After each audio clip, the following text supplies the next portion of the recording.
तो hello, welcome to Shubham bytes. आज के इस लेक्चर में हम लोग बात करेंगे प्रिंटिंग स्टेटमेंट। प्रिंटिंग स्टेटमेंट नाम से पता चल रहा है आपको कि हम लोग कुछ प्रिंट करने वाले हैं।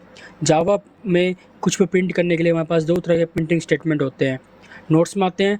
नोट्स में यहाँ पे लिखा हुआ है, in Java mainly two type of printing statements are there, print statement and print Elon statement. पहले बात करते हैं print statement. System dot out dot print, इसके अंदर हम कुछ डालते हैं, डाटा डालते हैं, वो प्रिंट होता है। अभी हम इसको VS कोड में रन करेंगे। पहले हम थोड़ी समझ लेते हैं। Okay, print statement is use to print the data. We can not use a print statement without passing any data. If we use we will get compile time error. मतलब जब हम लोग system dot out dot print use कर रहे हैं तो हमें उसके अंदर कुछ ना कुछ डाटा पास करना होगा। अगर हम बिना डाटा पास किए उसको एग्जीक्यूट करेंगे तो वो हमें कंपाइल टाइम एरर देगा। ओके, अब हम इसको VS कोड पर करके देखते हैं। VS कोड ओपन करते हैं अपना।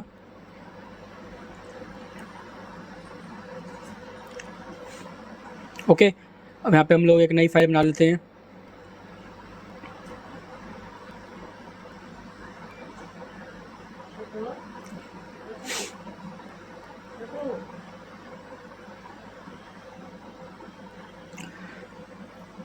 प्रिंट डॉट जावा के नाम से फाइल बना लेते हैं। देखिए, अब इसके अंदर हमें कुछ प्रिंट करना है। तो हमें पता ही है कि बिना मेन बॉडी के हम लोग कुछ भी चीज़ एग्जीक्यूट नहीं कर सकते। तो हमें मेन बॉडी जानना बहुत ही ज़्यादा कंपलसरी है, मैंडेटरी है। ठीक है, तो मेन बॉडी कैसे डालते हैं? शॉर्टकट ये है, VS कोड में MAIN लिखे और एक एंटर मार दें तो पब्लिक स्टैटिक वॉइड मेन आपका आ जाएगा। इसके अंदर आते हैं, लिखते हैं इसमें system dot out dot print. Okay, अब इसमें हम कुछ प्रिंट करते हैं। मान लीजिए मैं अपना नाम प्रिंट कर रहा हूँ इसके अंदर, शुभम। यहाँ पे ये एस कुछ नहीं है, ये ऑटोमेटिक जनरेट हुआ है। ठीक है, तो आप इस पर ये आप बिल्कुल एज इट इज़ मत लिख देना, आपको बस इसके अंदर पास करना है डबल कोट्स के अंदर शुभम।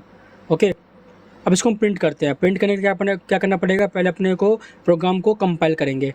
कंपाइल कैसे करते हैं पता ही है आपको। 3 डॉट पे आइए, टर्मिनल में जाइए, न्यू टर्मिनल पे जाइए और यहाँ पे हम डायरेक्ट लिखेंगे जावा सी, कंपाइलर का नाम और हमारे प्रोग्राम का नाम। प्रोग्राम का नाम क्या है? प्रिंट डॉट जावा। देखिए स्पेलिंग गलत हो गया, ऊपर चलते हैं वापस से, जावा। ओके, कंपाइल हो चुका है, हमारी डॉट क्लास फाइल भी जनरेट हो चुकी है। इसका मतलब हमारा प्रोग्राम जो है सक्सेसफुली कंपाइल हो चुका है। अब हम इसको एग्जीक्यूट करेंगे। एग्जीक्यूट के लिए क्या कमांड है? डायरेक्ट जावा, फाइल का नाम क्या है? प्रिंट डॉट जावा। ये देखिए, ये आपका एग्जीक्यूट हो चुका है, हमें प्रिंट स्टेटमेंट की तरफ से प्रिंट होके आ चुका है शुभम। तो ये आपका प्रिंट स्टेटमेंट है। उसमें अगली लाइन लिखी थी कि we can not execute the print statement without any value. ठीक है, विदाउट एनी डाटा। मान लीजिए अगर मैं इसके अंदर कुछ भी पास नहीं करता हूँ, ठीक है, ये ऐसी खाली खाली पड़ा है प्रिंट स्टेटमेंट, इसके अंदर कोई भी डाटा नहीं है, ना इसमें कोई नाम है ना कुछ है। देखिए एरर पहले से देने लग गया है। अगर मैं इसको एग्जीक्यूट करूँ, चलो पहले कंपाइल करते हैं। अपने टर्मिनल में आइए, वापस लिखिए जावा सी प्रिंट डॉट जावा और एंटर मारिए तो देखिए एरर आ चुका हमारे पास। एरर क्या आ रहा है? No suitable method found for print, no arguments. ये कह रहा है कि हमें आर्गूमेंट पास करना ही पड़ेंगे, हमें कुछ ना कुछ यहाँ पास करना ही पड़ेगा। तो ये है आपका system dot out dot print, ये प्रिंट मेथड है। ठीक है, अब ये सिस्टम क्या है, आउट क्या है, ये हमें अभी समझने की जरूरत नहीं है। मैं आगे जब हम लोग क्लास एंड ऑब्जेक्ट पढ़ेंगे, ओप्स कॉन्सेप्ट पढ़ेंगे, तो वहाँ पे ये सिस्टम डॉट आउट आपका वहाँ पे क्लियर हो जाएगा। अभी आप फिलहाल के लिए प्रिंट पढ़िए, प्रिंट क्या चीज़ है। ठीक है, system dot out dot print और प्रिंट एलन हम लोग आगे और भी डिटेल में पढ़ने वाले हैं, लेकिन हम लोग सिंपल हमें अभी ये प्रोग्राम लिखना है अपना, तो अपना हम जो है सिंपल कर रहे हैं। तो प्रिंट का ये काम हो गया। हम लोग बिना डाटा पास किए इसको कंपाइल नहीं कर सकते, डाटा डाल के हमको कंपाइल करना है और प्रिंट करना है। अब बढ़ते हैं नोट की तरफ, वापस तरफ नोट्स में। अब यह print Elon statement, system dot out dot print ln data, यह भी एक वैल्यू देता है। ठीक है, इसका काम क्या है? Print Elon statement use to print the data as well as create a new file.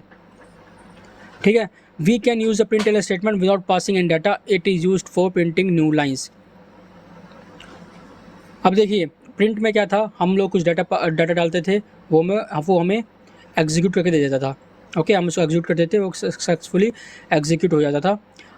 अगर हम इसमें कोई डाटा पास ना करें तो ये कंपाइल नहीं होता था, एरर दिखाता था। प्रिंट एलन केस में ऐसा नहीं है। अगर प्रिंट एलन में ऐसे डाल दूँ मैं और कोई डाटा पास ना करूँ, पहले चलो डाटा पास करते हैं इसके अंदर। प्रिंट एलन क्या करता है, प्रिंट एलन बिल्कुल सेम काम करता है प्रिंट की तरह, बस एक इसमें मेजर डिफरेंस ये है कि एक न्यू लाइन क्रिएट कर देता है। अगर मान लो मैं अगर प्रिंट में डालता हूँ, ठीक है, प्रिंट में ही अगर मैं यहाँ पे पहले डाल दूँ मैं शुभम, और नेक्स्ट लाइन में मैं डाल दूँ system.out.print कुमार। ओके, डाल दूँ कुमार, और इसको मैं अब एग्जीक्यूट करूँ। टर्मिनल में आते हैं, इसको कंपाइल करते हैं। ये कंपाइल हो चुका है, इसको एग्जीक्यूट करते हैं। तो देखिए ये शुभम और जो कुमार है, हम लोगों ने अलग अलग लाइन में लिखा था भाई, अलग लाइन में तो आया नहीं, ये एक ही साथ आ चुका है बिना किसी स्पेस के।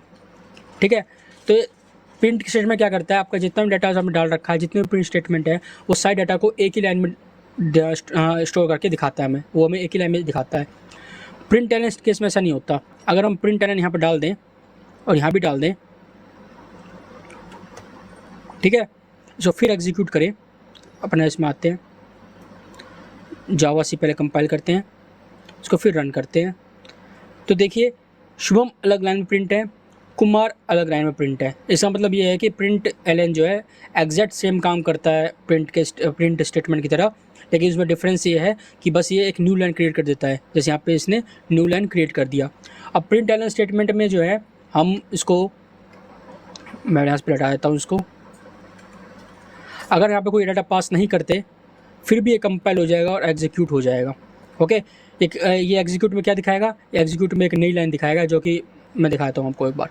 इसको एक बार हम वापस से एग्जीक्यूट करते हैं, कंपाइल करते हैं। पहले कंपाइल हो चुका सक्सेसफुली। देखिए प्रिंट के केस में हम लोगों ने इसको बिना डाटा के अगर कंपाइल किया था तो वहाँ पे कंपाइल टाइम एरर आ गया था, लेकिन यहाँ पर हमारा एरर नहीं आया। ठीक है, क्यों? क्योंकि हमें पता है कि प्रिंट एलन स्टेटमेंट एक न्यू लाइन क्रिएट कर देता है, हमें एक वो न्यू लाइन जो है प्रिंट कर दे देता है। ओके, अगर इसको मैं यहाँ पे रन करूँ, देखिए एग्जीक्यूट होने के बाद इसने एक लाइन यहाँ प्रिंट कर दी है। ठीक है, आपको दिख नहीं रहा होगा, ये एक स्पेस, ये आप ये देख पा रहे होंगे, यहाँ पे एक गैप है, ये एक लाइन है। इसने क्या किया, एक लाइन हमें प्रिंट करके दे दिया। तो यही है बेसिक डिफरेंस आपका प्रिंट और प्रिंट एलन स्टेटमेंट में। मैं आप इस नोट्स पे आता हूँ, तो आपका जो है यही आपका जो है प्रिंट और प्रिंट एलन स्टेटमेंट की कहानी है, यही आपका प्रिंट एलन स्टेटमेंट का कॉन्सेप्ट है। तो वीडियो पॉज कर लो और ये सारे नोट्स में लिख लो। तो आज के लेक्चर में बस इतना ही, मिलता हूँ आपसे नेक्स्ट लेक्चर में, तब तक के लिए बाय, टेक केयर।